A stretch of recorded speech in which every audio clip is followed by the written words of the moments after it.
O regime comunitário tinha criado problemas muito concretos, tanto administrativos como de distribuição. A natureza humana, por muito santa que seja, acaba sempre mostrando as orelhas. Isso é verdade. Os helenistas receavam ser tratados como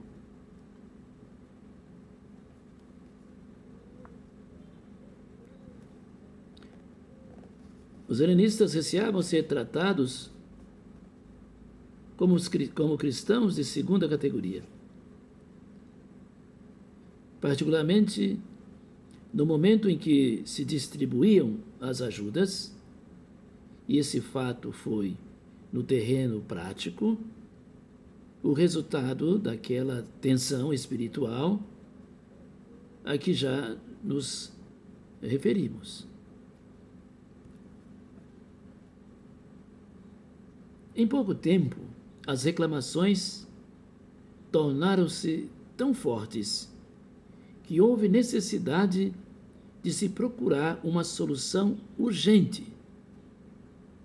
Quando, em Roma, no século V a.C., a plebe se mostrara descontente com o regime e se retirara da cidade, disposta à rebelião, tinha sido nomeado magistrados especiais, escolhidos dentre os próprios plebeus e encarregados de defender os seus interesses, os tribunos da plebe.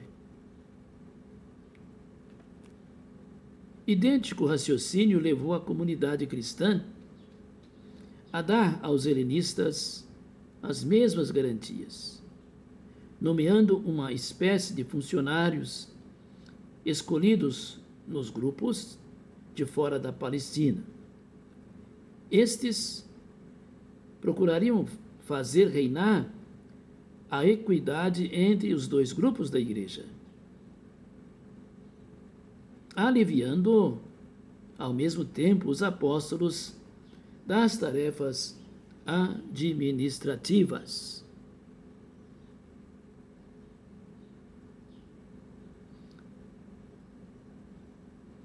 Instituíram-se assim os diáconos. Por proposta dos 12 e com o assentimento de toda a comunidade. Eram inicialmente em número de 7, talvez porque o conselho municipal das cidades judaicas eram compostos por 7 membros, ou ainda porque a segunda multiplicação dos pães, feita por Jesus em terra helenística, na Decápole, símbolo da conversão dos gentios, fora realizada com 7 pães e deixara 7 cestos de restos. Esses homens eram todos de origem helênica, como provam os seus nomes: Estevão, Filipe, Prócor, Nicanor, Tímon, Parnemas e Nicolau. Este último era até um prosélito de Antioquia, isto é, um grego convertido.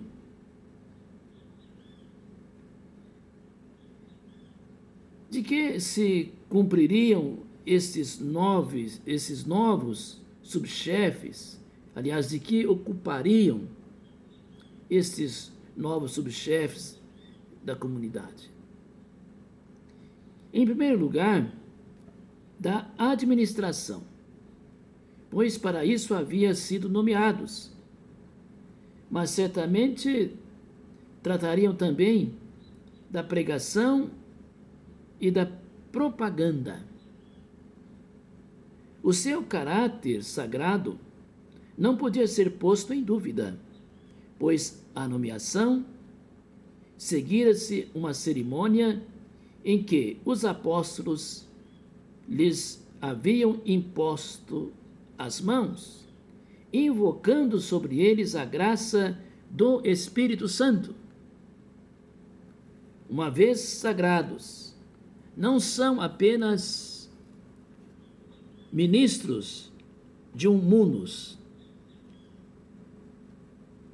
de uma missão material, mas passam a fazer parte da hierarquia. E o seu título ficará associado à igreja, ao sacramento da ordem, constituído um dos seus graus indispensáveis.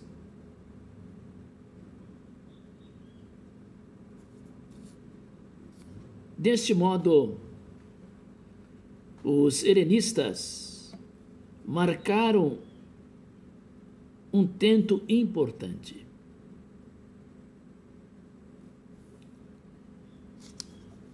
Tudo isso se realizou certamente por iniciativa dos apóstolos, principalmente de Pedro, que veremos associado na sua ação a um ou outro dos diáconos, sobretudo a Filipe, enquanto a família de Jesus, que influiu legitimamente na primeira igreja, parece mais ou menos encerrada no marco judaico. Os 12 depositários da palavra pressentem a necessidade de sair desse marco a bem da fé.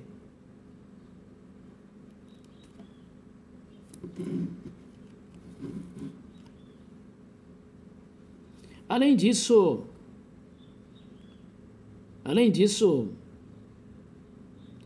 como acontece sempre com os empreendimentos que são inspirados por um desígnio elevado, uma decisão arrasta outra.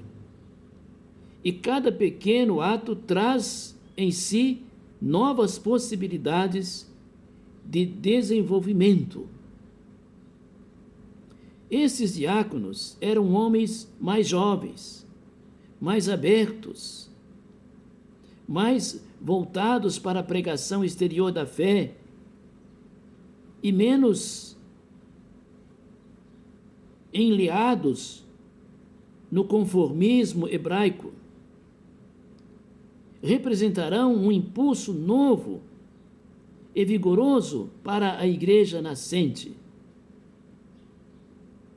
No livro dos Atos, a narrativa da sua eleição é seguida desta observação significativa.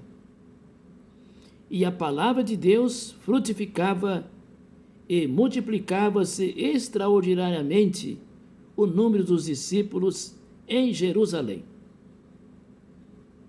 Atos 6, versículo 7.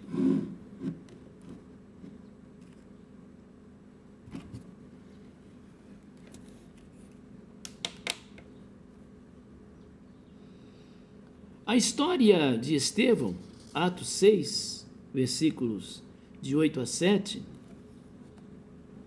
mostra-nos bem esse elemento dinâmico que os diáconos trouxeram à igreja.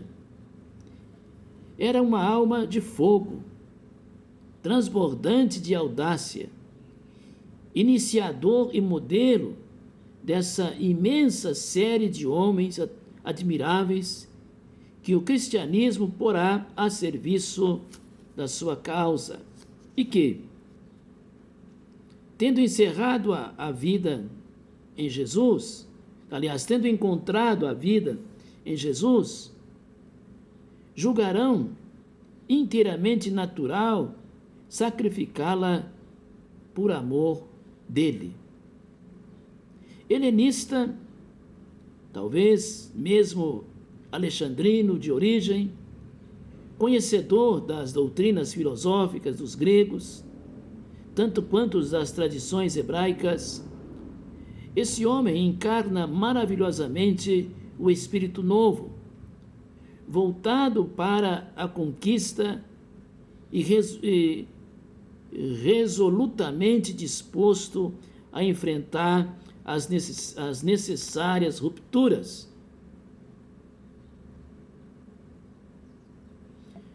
Melhor que os judaizantes, ele sabe falar às pessoas de fora, mas também poupa muito menos a susceptibilidade dos velhos crentes da Torá.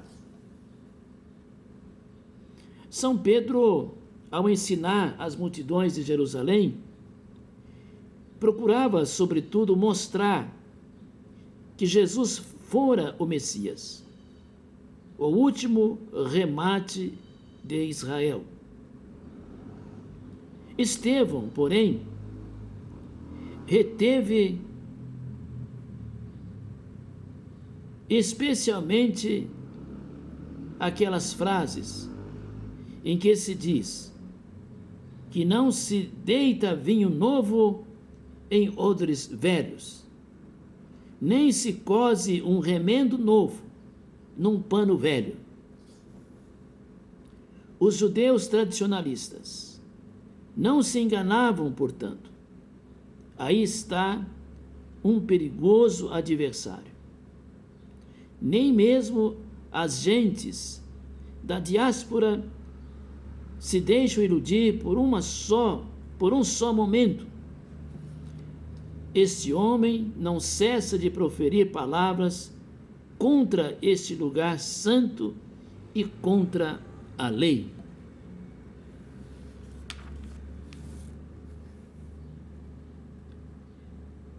Reúne-se o Sinédrio.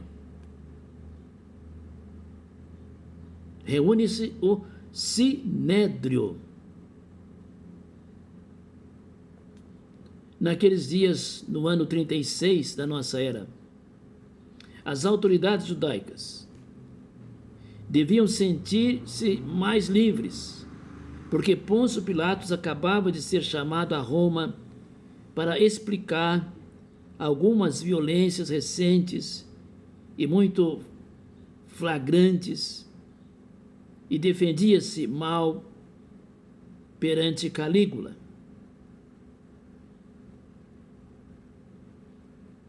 É o momento oportuno para assentar um golpe mortal na seita em expansão.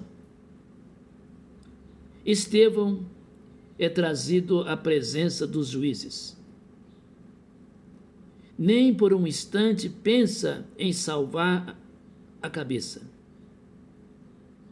Não trata de defender-se, mas de gritar a sua fé, tão alto que as suas palavras sejam ouvidas por todos. Essa será sempre a atitude dos mártires.